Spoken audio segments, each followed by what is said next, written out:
Olá pessoal, sejam muitíssimo bem-vindos ao nosso curso de Matemática Básica 1 no canal Dia de Matemática. Hoje nós já estamos na aula número 7, então se você ainda não viu as outras, convido a assistir em sequência para que tenha um melhor aproveitamento das aulas.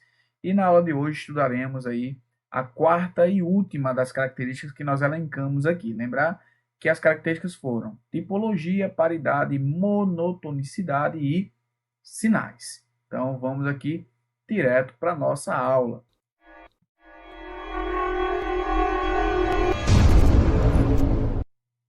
Então já estamos de volta e na aula de hoje vamos dar os sinais de uma função, tá bom? Então deixa eu só dar uma aproximação aqui para nós darmos uma olhada no que é que nós temos para hoje. Olha só, vamos estudar quando é que uma função ela é positiva, quando uma função é negativa e quando a função é nula. Então temos aqui as três definições. Ó, primeiro, seja f uma função real, né? Vamos lembrar que já foi definido que essa função aqui é uma função real. Uma função e seja I um subconjunto de A, o intervalo. Então vamos aqui já entender o que está feito até então. Nós temos uma função definida de A para os reais. Esse A ele já é um subconjunto dos reais. E agora nós vamos pegar pedaços desse domínio. Ou seja, vamos pegar intervalos dentro do domínio da função, do conjunto A. Tá bom? Dizemos que f é positiva nesse intervalo se para todo x nesse intervalo as suas imagens serão sempre positivas. Que é lógico, né? Então, a função ela é positiva quando f de x, ou seja, quando a imagem do x dentro desse intervalo é maior do que zero. Então, existem funções que são estritamente positivas, né? Então, existem funções onde para qualquer x que você pegar sempre vai levar num valor positivo. Existem funções que são estritamente negativas, existem funções que são nulas, né? Mas existem funções que em intervalos, né? Vamos lembrar que no finalzinho da aula anterior, nós trabalhamos funções em que em determinados intervalos ela era uma função crescente, em determinado intervalo ela se comportava de maneira decrescente e em outros intervalos aí se comportava de maneira constante. Então aqui do mesmo jeito, vamos analisar funções em que o comportamento dela vai variar dentro do domínio. Vão existir valores do domínio para os quais a função é positiva, existem valores, intervalos, muitas vezes, do nosso domínio para os quais a função é negativa e pontos ou intervalos para os quais essa função é nula. Então, temos aqui as três definições, né? Então, basicamente a mesma definição, só vai mudar no finalzinho, né? Que eu quero que o f de x seja menor do que zero ou a imagem seja igual a zero. Como é que eu identifico isso no gráfico? Então tá aí o nosso plano cartesiano, tá aí o mesmo gráfico, inclusive, que nós utilizamos na última aula, né, para tratar de crescimento e decrescimento, mas agora vamos analisar os sinais dessa função. Então observe o seguinte, ó, esse intervalo que está aí, ou esses intervalos que estão aí na cor verde, são os intervalos onde a função é positiva. Isso significa que, se você pegar qualquer valor de x entre o menos 3 e o zero exclusivo, tá? Ou seja, excluindo aí o menos 3 e o zero, qualquer valor de x que você pegar aqui nesse intervalo, ele terá imagem positiva. E também isso acontece quando você pega qualquer número maior do que 3. Ó. Se pegarmos qualquer número maior do que 3, suas imagens também serão números positivos. Então tá aí, olha só, a setinha apontando aí que se nós tivermos aqui nesses intervalos, quiséssemos tocar no gráfico, teríamos que subir. Então é por isso que nós dizemos que f de x é maior do que zero, ou seja, ela é positiva para todo x pertencente a essa união de intervalos. Deixa eu sair aqui para vocês verem rapidamente. Ó, do menos 3 ao zero, observe que o intervalo aqui é um intervalo aberto. Por quê? Porque no menos 3 ele não tem imagem positiva. No menos 3 a imagem dele é zero.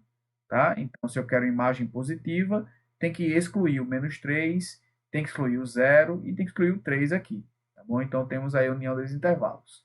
Vamos analisar agora onde é que essa função ela é negativa.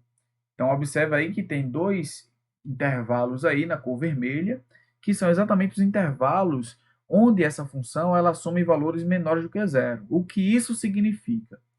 Significa que qualquer valor de x que nós tomarmos dentro desse intervalo, nessa faixa vermelha, qualquer valor arbitrário aí, desde que ele esteja nessas faixas vermelhas, ele terá a imagem negativa.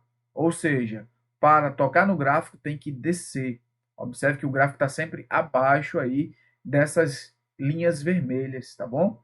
Então, nós dizemos, deixa eu sair aqui para apresentar para vocês, dizemos que a nossa função ela é negativa, ou seja, f de x é menor que zero, para todo x pertencente a esses intervalos que vocês veem aí na tela de vocês, tá bom? E vamos agora para o terceiro e último caso. Olha só, observe que tem agora uns pontinhos amarelos que não tinha no gráfico. O que é que acontece nesses pontinhos amarelos? É o seguinte, pessoal. Nesses pontinhos amarelos, a função ela não é nem positiva nem negativa. Observe que eu não tenho o gráfico da função nem acima nem abaixo. Eu estou exatamente sob o eixo e sob o gráfico. Então, nesses três pontos aí, dizemos que a função f de x ela é zero, ou seja, ela é nula. Então, olha só, a função ela é nula para o x igual a menos 3, para o x igual a zero e para o x igual a 3. Ou seja, o f de 3 vai dar zero, não é nenhum valor positivo, nenhum valor negativo, tá bom? Então, dessa maneira, nós analisamos quando é que a função ela é positiva e quando é que a função ela é negativa e também quando é que ela é zero, tá bom? Olha só. Então, agora, vamos ver um dispositivo prático, né? Uma outra maneira de fazer essa verificação. Então, olha só, deixa eu tirar aqui esse gráfico e apresentar outro gráfico. Temos aí uma nova função e vamos analisar onde é que essa função ela é positiva, onde ela é negativa e onde ela é zero. E daí uma maneira de fazer isso, né, é você colocar sinais, né? Por exemplo, aqui, ó, eu observo que de menos infinito até o menos 1, o gráfico encontra-se abaixo. Então nós colocamos aqui o sinal de menos, ó. Colocamos as raízes, que são as interseções com eixo, ó. Ela encontra-se no menos 1, no 2, no 4, no 7. Então tá aqui, ó, menos 1, 2, 4 e 7. E daí, ó, observo que até o menos 1 ela é negativa, entre o menos 1 e o 2 ela é positiva, ó, tá acima. Aí, entre o 2 e o 4, ela continua positiva. Entre o 4 e o 7, ela é negativa. E depois do 7, ela é positiva. E claro que nos pontos de interseções, ela será nula. Então, ela é nula aqui no menos 1, no 2, no 4 e no 7. Outra maneira de verificar. Então, pessoal, olha só. Nós acabamos de ver, né, a nossa última característica das funções. Então, nós fizemos aí de maneira bem abrangente as definições aí que nós temos aí de função. Vimos aí função real de variável real, vimos domínio maximal de uma função, gráfico de uma função, a tipologia da função, paridade, monotonicidade, sinais. Tá? Então, nas próximas aulas nós veremos um pouquinho mais aí sobre gráficos de funções e estudaremos mais afinco as funções que são tipificadas como função afim, função quadrática, função modular, exponencial e logarítmica. Então, fiquem com Deus, espero que estejam todos bem, se cuidem e até a próxima.